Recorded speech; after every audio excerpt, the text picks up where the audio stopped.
Most of us are taught that when we find ourselves on the edge of ruin, the only way forward is to stare it down. We are instructed from a young age that the highest psychological virtue is brutal honesty. We believe that surviving a crisis requires stripping away our mental comforts and assessing the facts exactly as they exist in the real world. But when you are dealing with pure, unmitigated trauma, leaning entirely on the facts is a highly dangerous strategy. Stripping away your mental filters leaves the mind entirely exposed to a hostile environment. In a true crisis, the man who understands reality loses to the man who understands perception. When an environment is composed entirely of suffering, demanding an accurate read of your situation doesn't arm you. It simply guarantees that the darkness will compromise your mind. The flaw in confronting an adversary purely on its own terms is that it dictates the rules of engagement. A physical, reality-based conflict forces you to mirror the tactics of whatever you are trying to defeat. Friedrich Nietzsche summarized this hazard directly: whoever fights monsters should see to it that in the process he does not become a monster. If you are battling something completely ruthless, matching it blow for blow requires you to adopt its ruthlessness. The survival mechanism demands that you inherit the exact traits you are trying to destroy.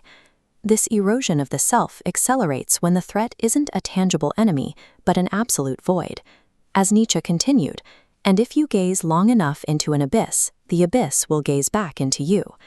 This diagram illustrates a stark white circle representing the self, positioned against a pure black void. A void, by definition, provides zero light and zero psychological feedback. It gives you nothing to orient against. Starved of any external input, the human brain cannot tolerate a vacuum. It begins pulling material from its own anxieties to fill the empty space in front of it. We call this process psychological contagion. Psychological contagion is a cognitive failure where an individual loses their original identity and is entirely consumed by the literal reality of their struggle. Experiencing an agonizing reality without a perceptual filter is a losing game. The environment will simply rewrite your baseline until you are indistinguishable from the threat itself. If raw reality guarantees destruction, the necessary countermeasure is a deliberate, curated distortion of that reality. Nietzsche observed this protective filter in one of human psychology's darkest tendencies. He wrote, "The thought of suicide is a great consolation. By means of it, one gets through many a dark night." The distinction here is critical. The physical execution of the act is a total surrender to the bleak facts of reality. That the mere thought of it operates entirely differently. It functions as a tool of perception. This animation represents the mind trapped in crisis.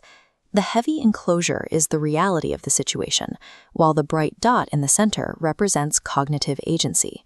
Cognitive agency is the mind's absolute requirement to feel it possesses a choice in order to stave off panic.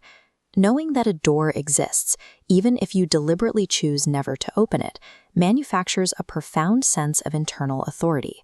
It turns a helpless hostage situation into an active, voluntary endurance test. The physical parameters of the enclosure haven't shifted a single inch.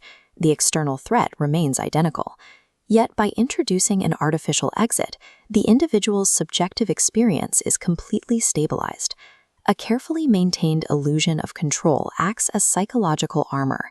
It absorbs the crushing weight of an unendurable environment, allowing a person to survive the night. The contrast in these outcomes is absolute.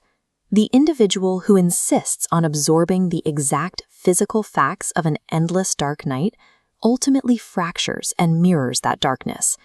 The individual who retreats into a controlled perception shields their identity and wakes up intact.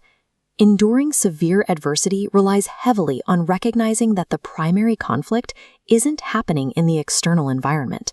The battle is waged entirely within the boundaries of how you frame your situation.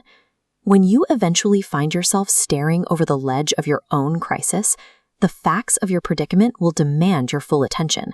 The pain will insist that you engage with it directly. You must reject that instinct. Stop trying to negotiate with the immovable facts of the darkness ahead of you. You cannot outmuscle an abyss. The only way to walk away whole is to dictate exactly how you perceive it.